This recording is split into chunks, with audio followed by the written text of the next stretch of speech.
welcome to today's edition of Reflections with G. We're back to talking about relationships and how to make them successful.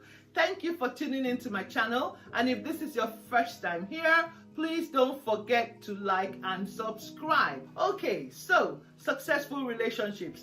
About 2 months ago, I dropped a 2-part video on how to make relationships successful, and it was based around my marriage. Let me put a disclaimer here right now. I'm not a marriage counselor, I'm not a relationship expert, but everything I've done and I've said is based around my own relationship and how it is going. So in the 2 videos that I dropped, I said that for relationships to be successful, that you had to communicate, that communication had to be good, that you had to be patient, you had to be understanding, you had to be sensitive, you had to be willing to help, and you had to do acts of kindness. These are some of the things that I shared that worked for me in my relationship. And on the back of that, there were 2 questions or 2 comments, and I will tell you what the comments are. Comment number 1 was, if you are in a relationship with a person who is hot-tempered, how can you make that relationship successful? The second comment was, I am very impatient. You said communication is key. How can I even listen to someone when I am the one that is not patient? So we are going to address these 2 things. Again, I repeat, I'm not a marriage counselor, I'm not a relationship expert, I'm only talking based on my experiences. Okay, so let's address the person who talked about being hot-tempered or being in a relationship with someone that is hot-tempered.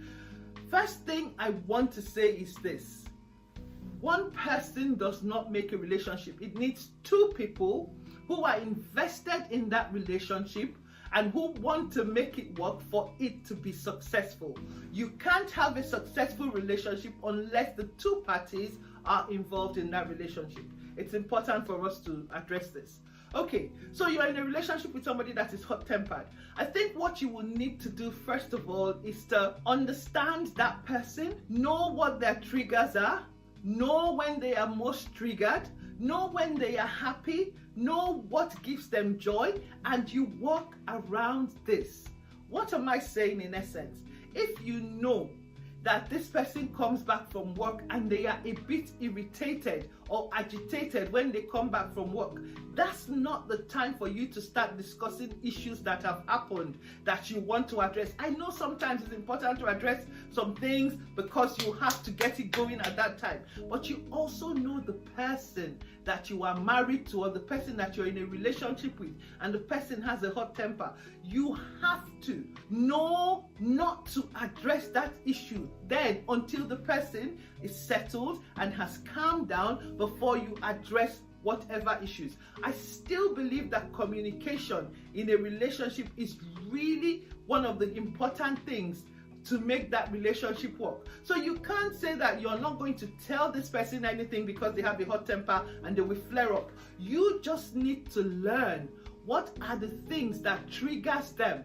So it's at that point when they are calm, when they are quiet, when they are relaxed, that you go and address whatever issue you have got to address. You need to learn their triggers. You need to learn the things that agitate them and stay away from that. That's the only answer I have. Honestly, guys, if you have any other answers to add to this, please drop it in the comment section because we're all learning and we're all growing together. The second one was about not being patient.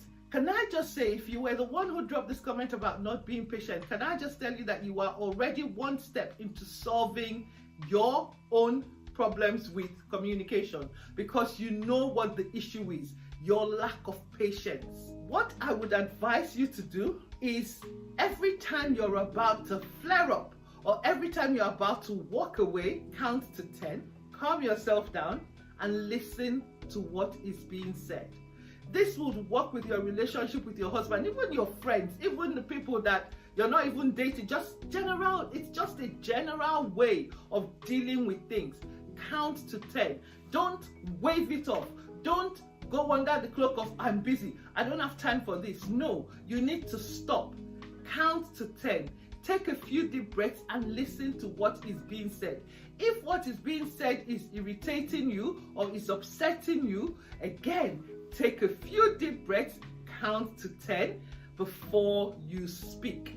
In fact, there is something that my mom told me a long time ago. She said, if you have a tendency of lashing out, of speaking out of turn, or being very quick when someone is talking to you and you're not patient and you say things that are not really nice because you feel the person is disturbing you, put water in your mouth so that you don't speak, so that the person has the opportunity to say everything. When the water is in your mouth, you don't swallow, you don't spit it out, you just have the water in your mouth and listen to everything that is being said.